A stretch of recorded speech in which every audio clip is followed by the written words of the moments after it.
ಮೊನ್ನೆ ನಾನು ಲಂಡನ್ಗೆ ಹೋಗ್ತಾ ಇದ್ದೆ. ನನ್ನ ಮೇಲೆ ಸ್ಪರ್ಧಿಸಿದ ವ್ಯಕ್ತಿದು ಬರ್ತಡೇ ಇತ್ತು. 10 ಗಂಟೆ ರಾತ್ರಿ ಫ್ಲೆಕ್ಸ್ ಕಟ್ತಾ ಇದ್ದಾರೆ ಅಂತ ಜನತಾದಳದವ್ರು ಫೋನ್ ಮಾಡಿದ್ರು ನನಗೆ.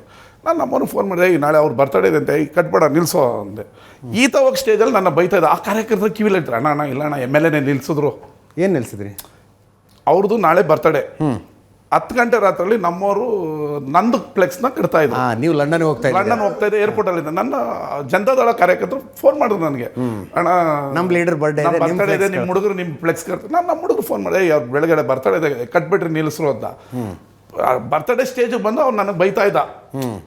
MLA ದಬ್ಬಾಳಿಕೆ ನೋಡ್ರಿ, ನನ್ನ ಮುಂದೆ ಫ್ಲೆಕ್ಸ್ ಕಟ್ಟಿಸ್ತಾರೆ, ನಾಳೆ ಬೆಳಗ್ಗೆ ಅವ್ರದ್ದು ಹಬ್ಬ ಇರೋದು ಯಾವತ್ತು. ಆ ಪಕ್ಕದ ನೋಡಿ ಬಂದು ಹೇಳ್ದೆ, ಅಣ್ಣ ಇಲ್ಲ ಅಣ್ಣ MLA ಪಾಪ ಸ್ಟಾಪ್ ಮಾಡಿಸಿದ್ರು ಅಂತ. ಅಂದರೆ ಅವ್ರದ್ದು ಕಮಿಟ್ಮೆಂಟ್ ರೀ ಅದು. 350 ಜನಕ್ಕೆ ಅಧಿಕಾರ ಕೊಟ್ಟು ಕೇಳ್ರಿ. 1999ರಲ್ಲಿ ಯಾವಾಗ ನಿರ್ಮಾಣ ಆಯಿತು, ಅಲ್ಲಿಂದ 2 ಸರಿ ಅಧಿಕಾರಕ್ಕೆ ಬಂದಿದ್ದಾರೆ. ಅಧಿಕಾರ ಕೊಟ್ಟಿದ್ದಾರೆ ಕೇಳ್ರಿ. ಕೇಳಿದಾಗ 78 ಕೊಡ್ತೀವಿ ಅಂತ ಇದ್ದಾರೆ.